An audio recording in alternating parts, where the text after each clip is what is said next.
BFM Business présente Les pionniers chez Fred Mazzella avec Frédéric Mazzella et Rebecca Blanc-Lelouch.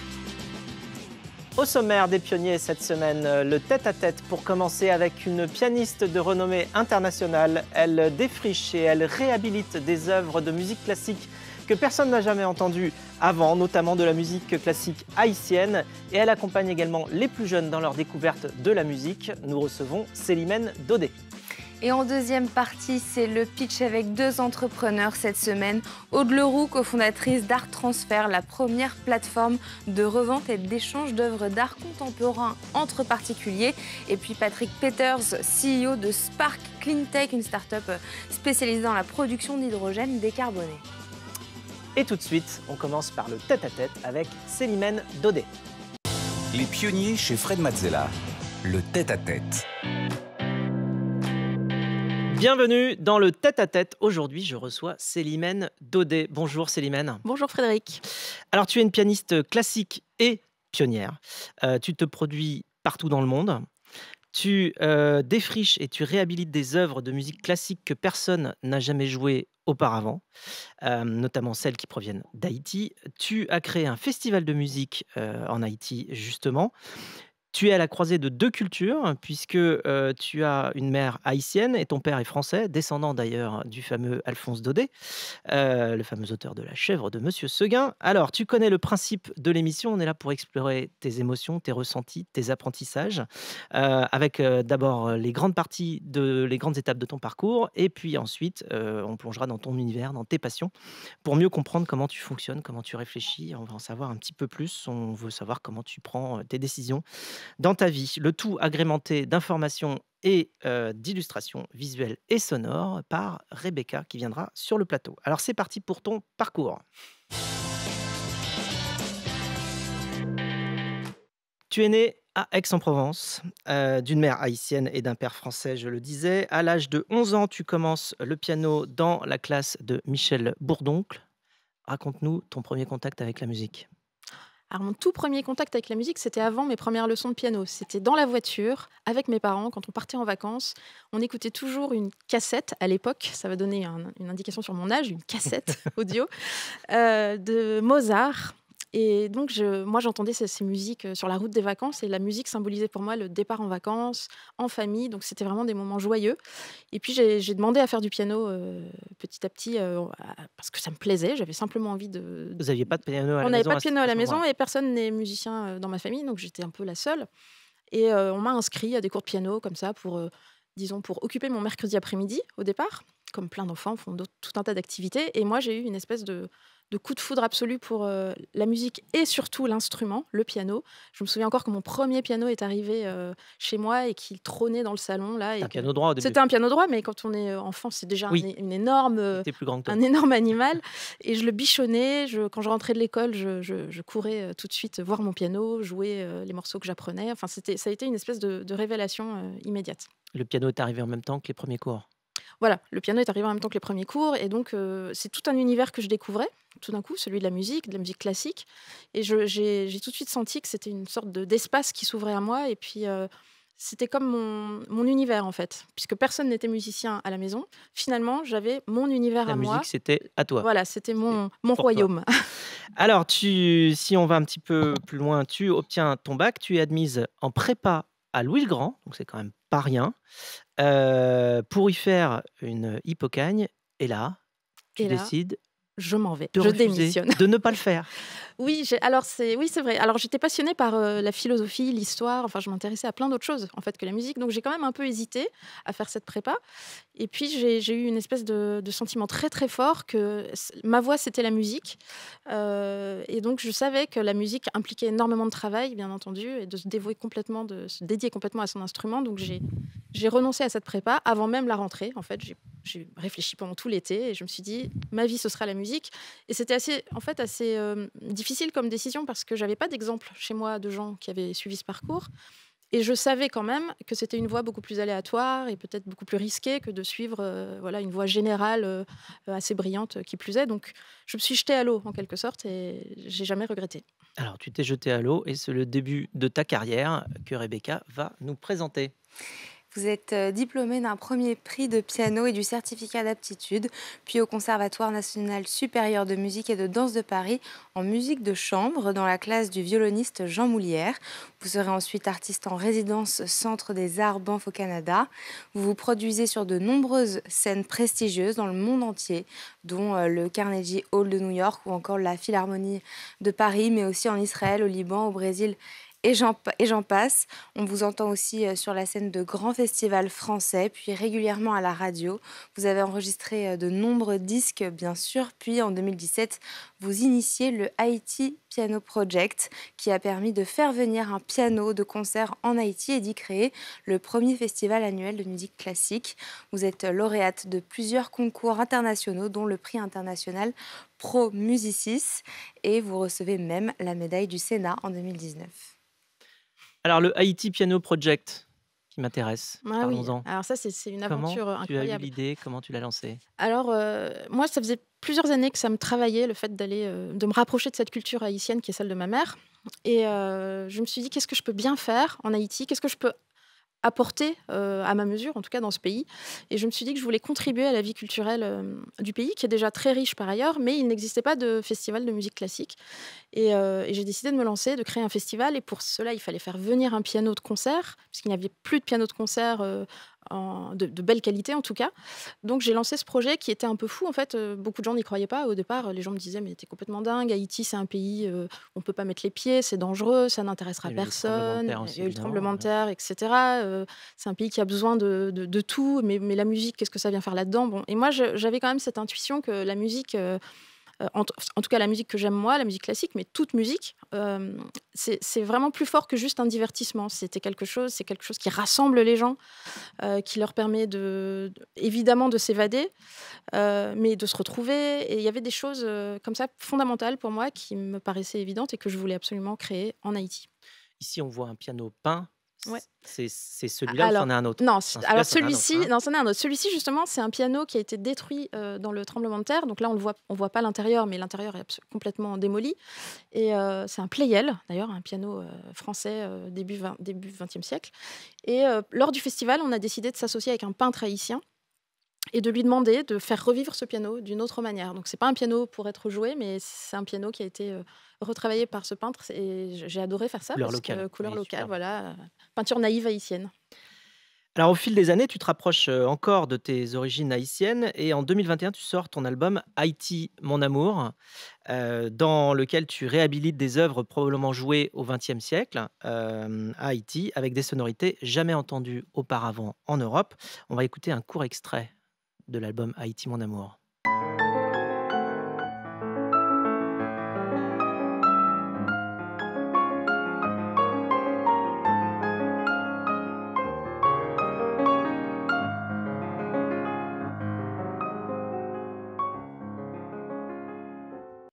C'est quoi pour toi la touche haïtienne dans la musique classique? Alors, la touche haïtienne, c'est l'utilisation de rythmes qu'on ne trouve que dans cette région, des rythmes afro-caribéens, afro-cubains, et puis aussi l'introduction dans les œuvres de chants issus du vaudou, par exemple, ou de musique populaire haïtienne. Donc, c'est une musique qui est tout à fait singulière parce qu'elle met en valeur à la fois le patrimoine culturel haïtien, mixé avec la tradition de musique classique occidentale.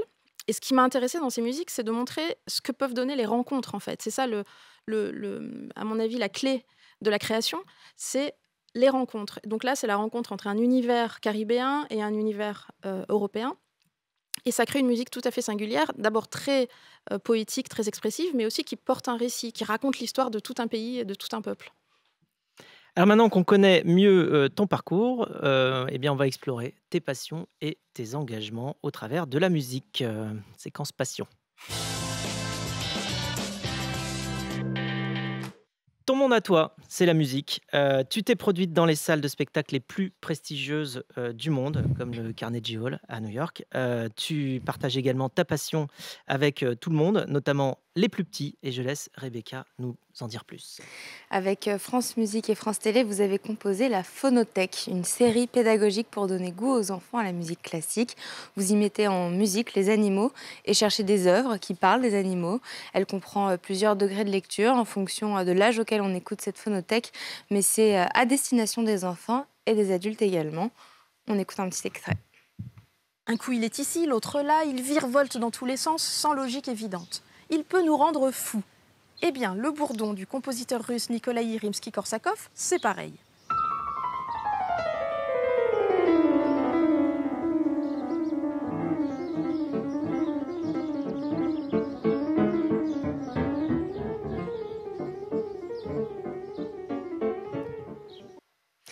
Une façon d'écouter la musique, de la comprendre autrement et avec parfois des commentaires encore plus pointus dans le propos et de séduire les enfants qui sont naturellement attirés par les animaux.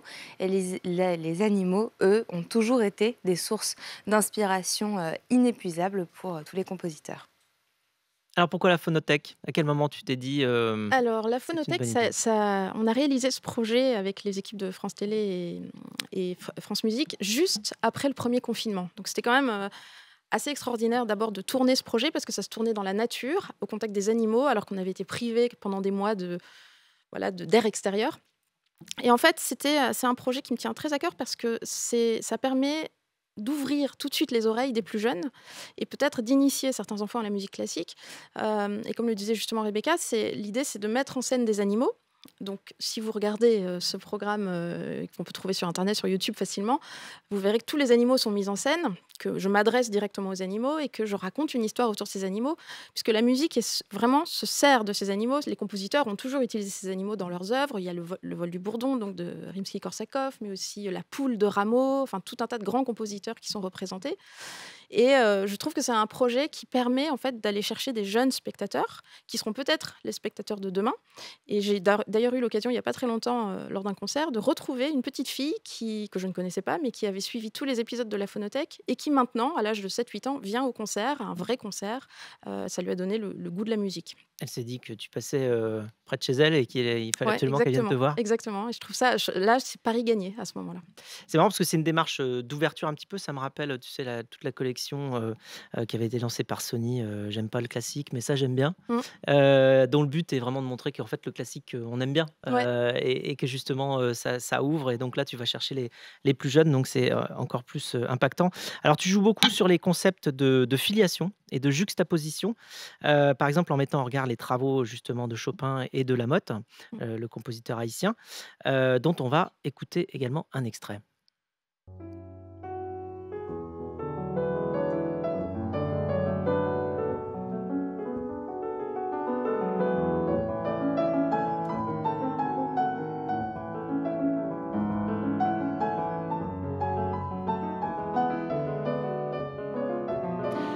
Alors cette juxtaposition et tout ce jeu-là, qu'est-ce que ça te permet justement de mettre en avant? Alors ça me permet de faire découvrir des compositeurs totalement méconnus. Tout le monde connaît Chopin, bien évidemment, mais personne ne connaissait Ludovic Lamotte. Et donc ça permet finalement de montrer que les œuvres de Ludovic Lamotte, loin d'être du sous-Chopin, peuvent être mises en regard avec la musique de Chopin parce qu'ils ont plein de points communs dans le style, dans les sources d'inspiration. Mais on peut difficilement dire que Chopin serait un plus grand compositeur que Ludovic Lamotte en termes d'écriture. Et donc les mettre ensemble, ça permet toujours de guider le public à travers un compositeur qu'il connaît déjà, Chopin, et d'ouvrir et de leur faire découvrir un autre compositeur, Ludovic Lamotte, et de montrer que les filiations ne se produisent pas qu'en Europe. La musique classique, souvent, est un peu assimilée à l'Europe. On considère que tout vient de l'Europe. C'est vrai pour une partie, mais il y a aussi des créations magnifiques venues des Caraïbes notamment, mais aussi d'autres continents. Et je trouve que c'est important de montrer que la filiation n'est pas uniquement localisée en Europe. Alors tu fais découvrir tout cela, mais en même temps, toi-même, tu explores avant de pouvoir faire découvrir. Comment tu te sens quand tu es un petit peu seul avec ton idée, seul à débroussailler, à aller explorer? Alors moi, je suis de nature très curieuse et je me passionne très vite pour les sujets comme ça, à défricher. Donc je passe un temps fou d'abord à explorer, à chercher, à contacter des gens. Et tout ça, c'est le fruit de nombreuses rencontres aussi. C'est pas seul, évidemment, que j'ai pu découvrir tout ça. C'est parce que j'ai rencontré un musicologue à Montréal qui m'a mis en relation avec un mélomane à Miami, que j'ai rencontré d'autres musiciens en Haïti. Et tout ça, c'est le fruit de rencontres fabuleuses. Et petit à petit, je tire des fils. Et je crée comme ça un concept. Et là, pour moi, il n'y a que de la passion à ce moment-là. Je suis animée par une passion et par un grand désir de transmission. En fait, j'ai envie de transmettre. Je pense que mon métier d'être interprète, c'est évidemment, il s'agit d'interpréter des œuvres déjà écrites, mais il s'agit surtout pour moi, de faire découvrir au public des choses dont ils n'avaient pas idée et de les amener, de les prendre par la main et de les amener découvrir d'autres univers. Alors, on l'a évoqué en introduction, tu es l'arrière-arrière, j'espère que je ne me trompe pas, arrière-arrière petite-nièce C'est d'Alphonse ça, Daudet, c'est ça? c'est bien ça. Est-ce que cette filiation, justement, est une force pour toi? Comment tu l'utilises? Est-ce que ça fait partie de toi? Oui, alors ça fait partie de moi parce que depuis toute petite, j'entends évidemment parler d'Alphonse Daudet, j'ai lu son œuvre, j'ai chez moi des lettres autographes où il raconte des choses très personnelles et assez marrantes en plus. Donc c'était un personnage quand même ouais, assez passionnant. Donc ça fait partie de moi, mais je m'en sers pas particulièrement. Par contre, c'est vrai que ça m'a toujours intéressé de savoir dans quel contexte il vivait, dans quel cadre, quels artistes il rencontrait. C'était une époque, le 19e siècle, où il y avait énormément de salons artistiques à Paris, où les écrivains côtoyaient les peintres, côtoyaient les compositeurs. Donc ça m'intéresse de chercher, en fait, qui Alphonse Daudet côtoyait, avec qui il travaillait. Et donc c'est comme ça que j'ai pu, par exemple, imaginer un programme de concert autour d'Alphonse Daudet, avec des œuvres de compositeurs qui étaient ses amis, en fait, et avec qui il passait ses temps de création dans ses salons. Alors, on a une question surprise pour toi. Ah, Eh oui, c'est le chorégraphe Johan Bourgeois, ah oui, que tu connais bien, très bien. qui a décidé de te la poser. C'est parti, on écoute la question de Johan Bourgeois. Bonjour à tous, salut Célimène, j'espère que tu vas bien. Bon, tu sais, j'aime beaucoup nos discussions et je me demandais à quel enjeu existentiel tu souhaites contribuer, toi, en tant que pianiste? C'est une grande question. Une question légère. À quel enjeu existentiel Quel enjeu existentiel? souhaites-tu contribuer?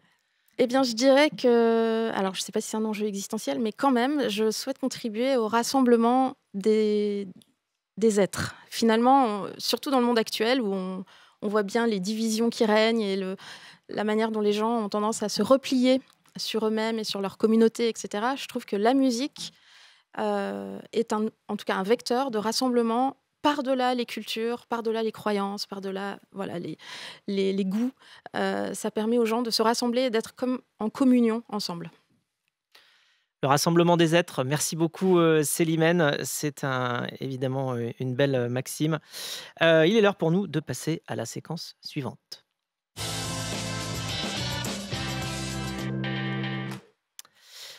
Alors, séquence actu. Eh bien, on va parler, Célimène, de ton dernier projet en cours. Rebecca.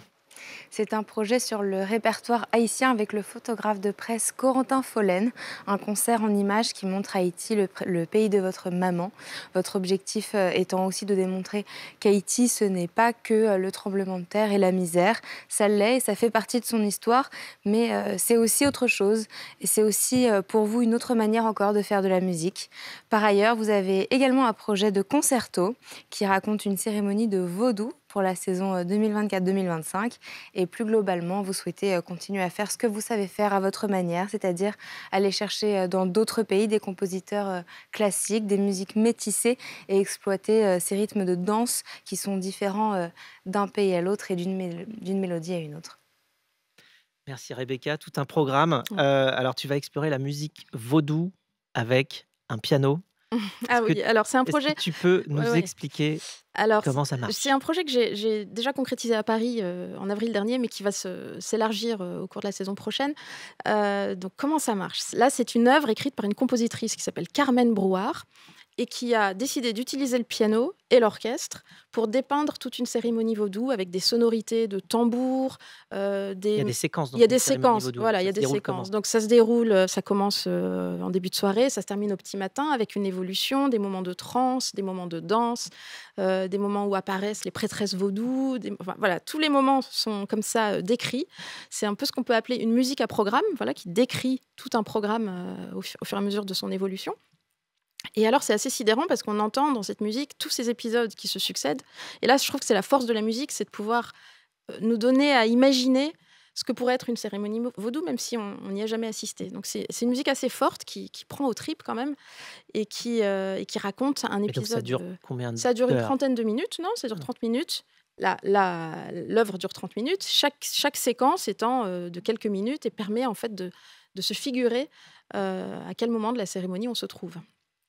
Tout un programme. Oui. Merci beaucoup. Alors, c'est à présent l'heure de passer pour nous à la séquence rapide de l'émission. C'est le quiz, le Quizella.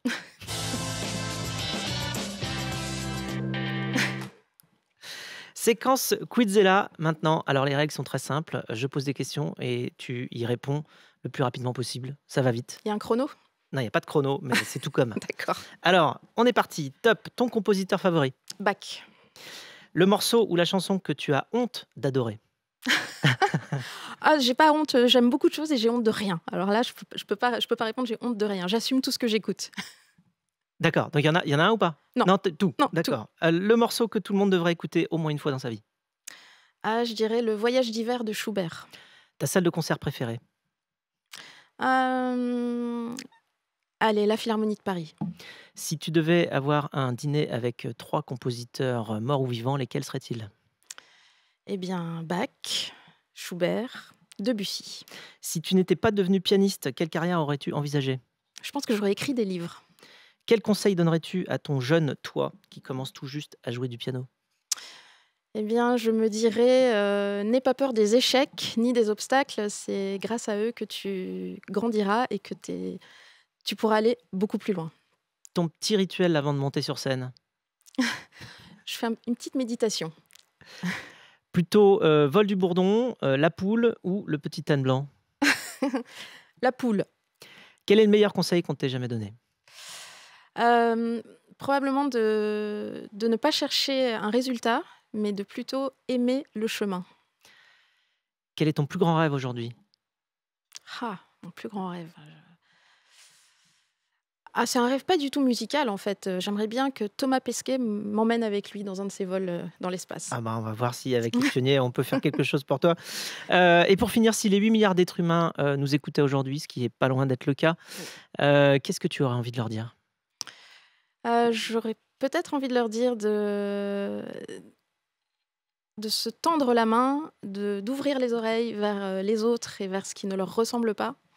Et de continuer à chercher à se rencontrer, à se comprendre, à créer ensemble. Merci beaucoup de t'être prêté au jeu. Alors on se quitte sur une chanson que tu as sélectionnée, Nina Simone.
Pionnier chez Fred Mazzella sur BFM Business.